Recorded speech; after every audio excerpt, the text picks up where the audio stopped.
Pothole में भी ऐसा है, क्या होता है, पहली बात तो एनएचआई में एक बहुत अच्छी बात सेक्रेटरी साहब ने आई जो मेरे भी ध्यान में नहीं आई थी।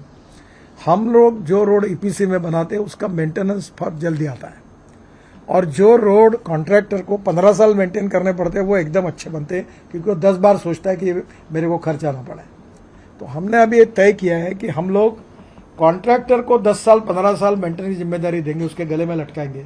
इसके लिए बीओटी हम ज़्यादा बड़े प्रमाण पर बनाने का निर्णय किया और काफ़ी बड़े प्रमाण पर अप्रूवल्स भी दिए हैं, ताकि मेंटेनेंस कॉन्ट्रैक्टर करेगा।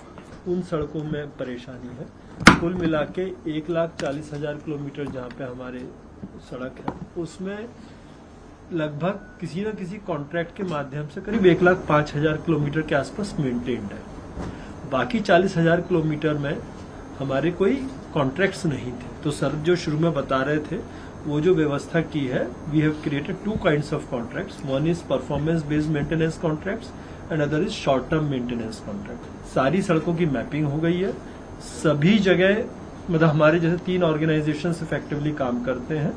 एक हो गया एनएचएआई, उसके पास जब आप कहते हैं तो एनएचएआई में 70,000 किलोमीटर ही सड़क है, फिर एनएचआईडीसी है और स्टेट पीडब्ल्यूडीसी। तो तीनों की सारी सड़कों को मैप करके 100% किसी न किसी प्रकार के मेंटेनेंस कॉन्ट्रैक्ट में आ जाए, वो काम लगभग सारे कॉन्ट्रैक्ट्स एनफोर्स में आने वाले हैं।